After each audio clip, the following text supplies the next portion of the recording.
जय Shri Radhe Krishna. I hope आप सब बहुत अच्छे होंगे। चलिए भगवत प्राप्ति की चर्चा को आगे बढ़ाएंगे कि श्री कृष्ण क्या कहते हैं भगवत प्राप्ति में। तो यहाँ पर श्री कृष्ण बता रहे हैं कि जो उनके भक्त होते हैं उनमें क्या क्या गुण होने चाहिए और कितने तरीके के उनके भक्त होते हैं। मतलब आप और हम अगर श्री कृष्ण की भक्ति करना चाहते हैं तो कितने रूप में कर सकते हैं, किस किस तरीके के भाव से आप और हम भक्ति कर सकते हैं। तो यही बता रहे हैं श्री कृष्ण कि भाई जो मेरा भक्त होता है उसके क्या क्या गुण होते हैं और उसमें क्या गुण होने ही चाहिए जिससे भगवान की प्राप्ति होती है। क्योंकि निर्गुण के लिए तो भगवान मार्ग बताते ही हैं। पिछले श्लोकों में भगवान ने निर्गुण के ही लिए बताया है कि अगर कोई उन्हें निराकार रूप में प्राप्त करना चाहता है, कोई उनकी निर्गुण भक्ति करना चाहता है तो किस तरीके से करनी चाहिए। अब यहाँ पर श्री कृष्ण सगुण भक्ति की बता रहे हैं कि अगर कोई उनको प्राप्त करना चाहता है साकार रूप में तो फिर उसे किस तरीके की भक्ति करनी चाहिए, क्या होना चाहिए जिससे कि भगवान की प्राप्ति उसे हो सके। तो यहाँ पर श्री कृष्ण कहते हैं अनन्य चेता सततम यो माम स्मृति नित्यशः तस्याहम सुलभपात नित्य युक्त योगिनः। भगवान कहते हैं कि आप भाई मुझे कैसा भक्ति प्रिय है। तो भगवान यहाँ पर सबसे पहला शब्द कह रहे हैं अनन्य चेता। भगवान ने कहा जो मेरी अनन्य भक्ति करता है।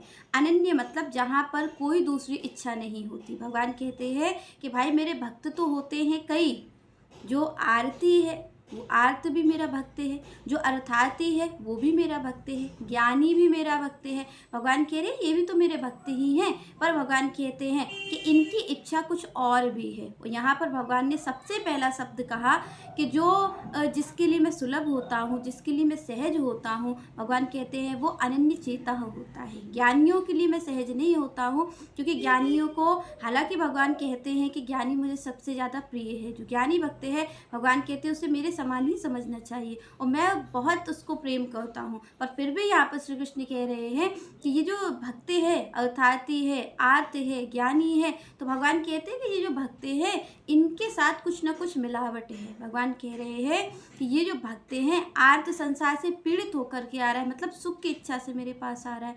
अर्थार्थी भगवान कहते हैं कि आ रहा है इसलिए जिससे कि उसको धन की प्राप्ति हो जाए। ज्ञानी आ रहा है जिससे कि उसे ज्ञान की प्राप्ति हो जाए। और जिज्ञासु आ रहा है जिससे कि उसकी जो जिज्ञासा है वो शांत हो जाए। तो भगवान कह रहे कुछ ना कुछ तो यहाँ पर लेने के भाव से ही आ रहे हैं जी। भगवान कह रहे भक्त तो ये भी मेरे हैं और मेरा ज्ञानी भक्त तो मुझे परम प्रिय है। पर यहाँ पर श्री कृष्ण कहते हैं कि ये अनन्य चेता नहीं है, क्योंकि कोई कर्मयोग से मुझे पाना चाहता है, कर्म के बल पे कि मैं पुण्य कर्म करूँगा और भगवान की प्राप्ति कर लूँगा। यहाँ पर कुछ ज्ञान योग से पाना चाहते हैं कि मैं इतना ज्ञान इकट्ठा कर लूँगा, ज्ञान से भगवान की प्राप्ति करूँगा। तो भगवान कहते हैं भाई ये तो अपने कर्म से जो अपना इनका बल है उससे मुझे प्राप्त करने की कोशिश करते हैं। तो श्री कृष्ण कहते हैं मैं इनके लिए सुलभ नहीं होता हूँ, मैं इनके लिए सहज नहीं होता हूँ, क्योंकि इनके पास अपना बल है। किसी के पास ज्ञान का बल है, किसी के पास धन का बल है। तो भगवान कहते हैं ये कहीं ना कहीं मिश्रण भक्त हैं, ये शुद्ध भक्त नहीं है, इनमें कहीं ना कहीं मिला हुआ है कुछ। जैसे ज्ञानी को ज्ञान की इच्छा है तो भगवान कह रहे अनन्य कहाँ है। अनन्य का तो मतलब होता है कि जहाँ पर केवल और केवल श्री कृष्ण हो, जीव अपनी भी सुध भूल जाए कि मैं भी कुछ हूँ, उसको कहते हैं अनन्य। भगवान कहते हैं भाई कोई और नहीं होना चाहिए। अगर मुझे प्राप्त करना है, अगर मैं किसी भक्त के लिए सुलभ होता हूँ तो भगवान कहते हैं मैं ऐसे भक्त के लिए सुलभ होता हूँ जो अनन्य चेता है। भगवान ने कहा जिसके चिंतन में दूर दूर तक कुछ और नहीं है, जिसके चिंतन में ये नहीं है। भगवान कहते हैं जो मेरा भक्त होता है, जो शुद्ध भक्त होता है, जो अनन्य भक्त होता है, श्री कृष्ण कहते हैं उसके चिंतन में तो कभी बैकुंठ भी नहीं आता कि मुझे बैकुंठ की प्राप्ति हो जाए। उसको तो कभी भी स्वर्ग की भी चिंता नहीं रहती है कि मैं ऐसे पुण्य कर्म करूं जो कि मुझे स्वर्ग की प्राप्ति हो जाए। भगवान कहते हैं वो तो किसी चीज़ को पाना ही नहीं चाहता है, उसे ब्रह्मलोक की इच्छा नहीं है, उसे बैकुंठ की इच्छा नहीं है। भगवान तो और कहते हैं कि मेरे अनन्य भक्त को, मेरे शुद्ध भक्त को तो मोक्ष की भी चिंता नहीं रहती। वो तो ये भी नहीं सोचता है कि कहीं ऐसा ना हो कि मेरे कर्म के द्वारा मुझे फिर से इस लोक में आना पड़ जाए, तो मैं श्री कृष्ण से कम ये तो इच्छा रख लूँ कि मुझे मोक्ष दे देना, मुझे इस जो माया है इससे मुक्त कर देना, मुझे इस जो जन्म मृत्यु का चक्कर है इससे मुक्त कर देना। तो भगवान कह रहे जो मेरा शुद्ध भक्त होता है उसकी तो ये भी इच्छा नहीं होती। तो श्री कृष्ण कहते हैं वो अनन्य चेता है जहाँ पर जो भक्त कृष्ण के सिवा कुछ और इच्छा कर ही नहीं पा रहा है, उसे केवल और केवल श्री कृष्ण ही चाहिए है, ना तो उसे वैकुंठ की इच्छा है, ना उसे मोक्ष की इच्छा है। तो भगवान कहते हैं उसे ज्ञान ध्यान की तो इच्छा होगी का किस लिए ज्ञानी लोग जो ध्यान धरते हैं, ध्यानी होते हैं, ज्ञानी होते हैं, वो किस लिए ज्ञान इकट्ठा करते हैं, जिससे कि उन्हें मोक्ष की प्राप्ति हो जाए। तो श्री कृष्ण कहते हैं कि जो मेरा अनन्य भक्त होता है उसे तो मोक्ष की भी चिंता नहीं रहती। वो तो ये भी नहीं सोचता है कि ज्ञानियों का जो उद्देश्य है कि हमें ब्रह्म ज्योति का दर्शन होगा, हमें मोक्ष की प्राप्ति होगी, हमें इस आवागमन के चक्कर से मुक्त हो जाए हम। तो श्री कृष्ण कहते हैं कि जो हमारा अनन्य भक्त होता है उसे तो ये भी चिंता नहीं रहती कि मैं इस आवागमन के चक्कर से मुक्त हो जाऊँ। कम से कम मैं भगवान को यही इच्छा कह दूँ कि मेरी ऐसी इच्छा है कि मुझे दोबारा से इस संसार में नहीं आना पड़े। तो श्री कृष्ण कहते हैं कि मेरा शुद्ध भक्त, अनन्य भक्त का तो मतलब यही है। श्री कृष्ण कहते हैं कोई भी इच्छा ना होना, उसकी दूर दूर तक कोई इच्छा नहीं है, उसकी इच्छा तो केवल और केवल श्री कृष्ण ही है। वो ये कहता है कि केवल मुझे श्री कृष्ण की प्राप्ति करनी है, मुझे कुछ और चाहिए ही नहीं है। तो यहाँ पर श्री कृष्ण कहते हैं कि इस तरीके से अनन्य भक्त होता है। भगवान कहते हैं ऐसे भक्त के लिए, जो ऐसा भक्त होता है जिसको मेरे सिवा कुछ दूसरी इच्छा ही नहीं है, श्री कृष्ण कहते हैं उसके लिए मैं सहज हो जाता हूँ, उसके लिए मैं सुलभ हो जाता हूँ। श्री कृष्ण क्या कह रहे हैं कि भाई श्री कृष्ण को पाना ज्ञानियों के लिए दुर्लभ है।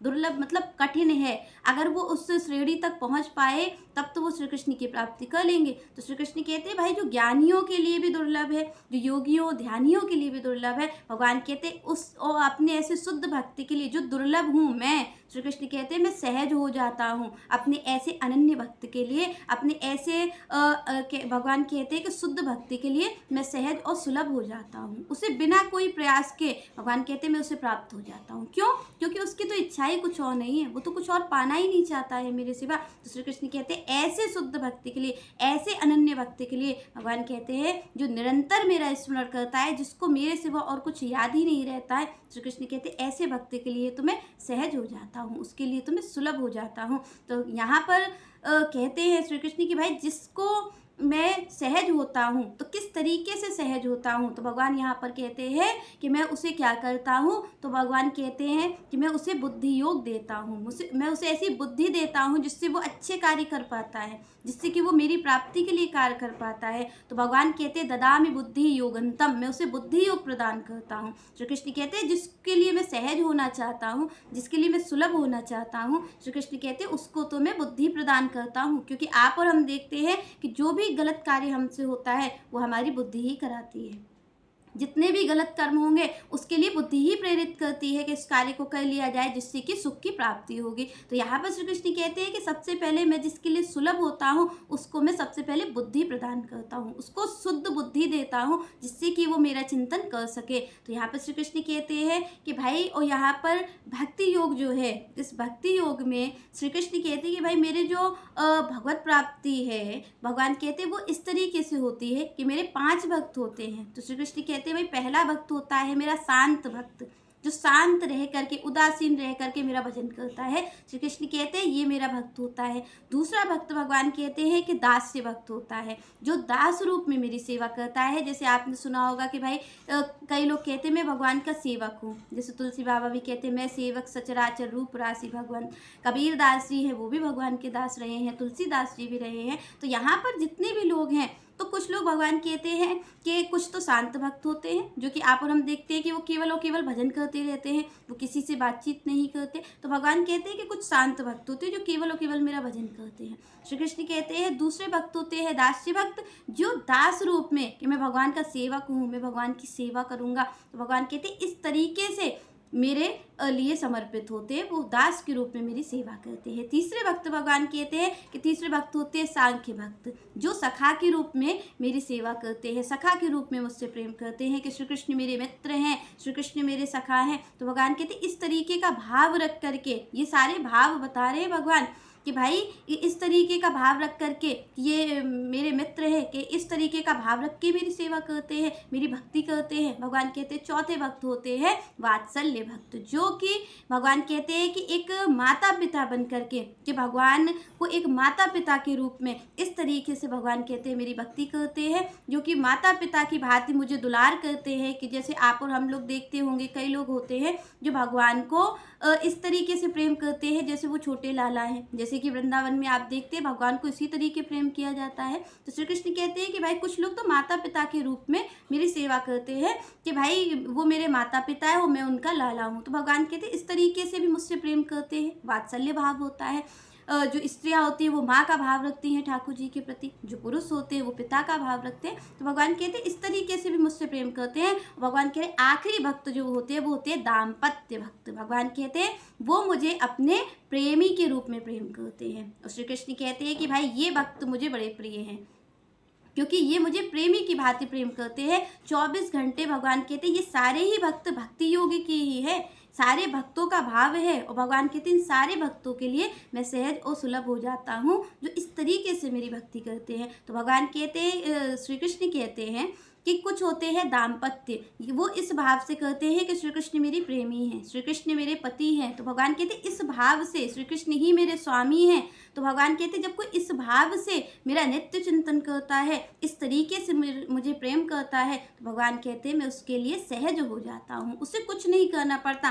क्योंकि देखिए योगियों को मन को एकाग्र करना पड़ेगा कि मन एकाग्र हो जाए तब मैं भगवान की प्राप्ति करूँ। पर यहाँ पर श्री कृष्ण कहते हैं कि मैं इस प्राप्ति को सहज कर देता हूँ। क्यों? क्योंकि भाई नित्य इस चिंतन करना है भगवान का। भगवान कहते इस भाव से जब कोई मेरी पूजा करता है, कोई मेरी सेवा करता है, तो भगवान कहते हैं मैं उसके लिए सहज और सुलभ हो जाता हूँ।